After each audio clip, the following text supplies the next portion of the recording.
Would you like to go next, Douglas? I'm happy to go next on the issue at stake, which is whether or not the political parties are bankrupt. I know it's a hard act to follow. In short, I could just say yes and turn off the mic. It seems to me manifestly obvious that our political parties are bankrupt, much like, and I'd agree with this with Nick on this, much like much of our press. The press and our political parties seem to me to be intent on maintaining a consensus against all opposition, any opinions to the contrary, any outside opinion. I'd give you several examples. It strikes me that our political parties are, for instance, entirely united on the issue of immigration. The only difference between them is that the Labour Party occasionally sends some poor fool like Phil Woolas out to talk tough and not do anything. And the Tory party can't even do that. So fearful is it of touching the issue. The same thing happens with both our political parties in relation, for instance, to Europe. One of the issues which has most effect now, an increasingly large effect, on our everyday lives in terms of legislation, expense, and all of these sort of things. What do we have? We have two political parties who've decided that the debate is over. And if you come along and say, well, actually, I've got a different opinion about this, you're pushed to the far margins. They say, actually, guys, that debate is over. When were we asked about it? You say, well, you had your chance. Well, I was born in 1979. I never had a chance to say anything on that one.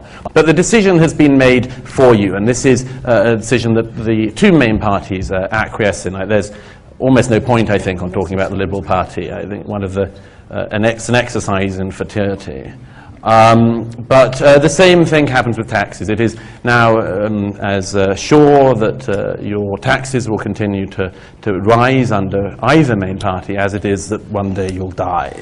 The economic crisis has shown this consensus up. We get the politicians we deserve. The Tory party, meant to be a party of opposition, has, instead of preparing for government, prepared for a photo shoot. It has decided to line up a group of inexperienced young men to get rid of anyone with any experience, and then with a sudden panic has brought back Ken Clarke.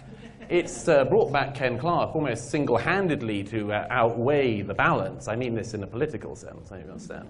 And a physical. But to weigh this back, and you say, well, why did you have to do this? It was because you got the most grossly inexperienced person to be your shadow chancellor, who didn't have the opportunity or the ability to question when he should have questioned, and who now has to be, as it were, personally bailed out. We see this from our government as well. Just to give you one example that I've been involved in recent weeks, Jackie Smith and David Miliband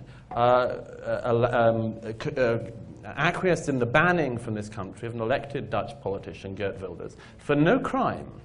For nothing that I see as a crime in this country, except that one thug Labour peer, Lord Ahmed of Hit and Run, decides to threaten, I think probably for the first time in centuries, a peer threatens Black Rod with a rioting crowd outside the House of Lords. A disgrace to our democratic process, a disgrace to it. And what happens? Jackie Smith says, well, the man who you were going to riot against must be the problem. This is a government and an opposition that can't tell the difference between a firefighter and a fire, between a firefighter and an arsonist in that case. And what does Mr. Miliband say is the reason? He says, we have to keep this man out. I haven't actually seen the film myself, but people tell me it's a bad film, and therefore you get kept out of Britain for making a bad film, apparently now. I hope Ken Loach gets exiled. And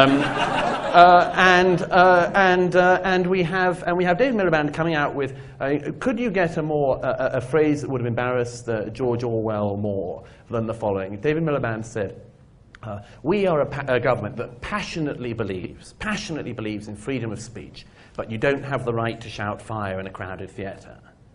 And nobody pointed out that actually you do have a right. What you don't have a right to do is to falsely shout fire in a crowded theatre.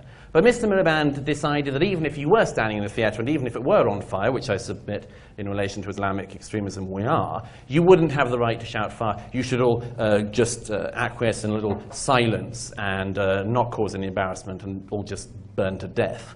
And meanwhile, the British government has to be reminded, my organisation and others, that they're about to let in, as they were, and to thankfully barred him under pressure from us, the spokesman for an organisation, a terrorist organisation, which is not only inciting violence, but allowing a spokesman whose job is to incite violence, who could be sacked if he weren't inciting violence at any one moment, and whose organization is currently attempting to kill people and is killing people. That man's okay to come in. And what happens with the consensus across the parties?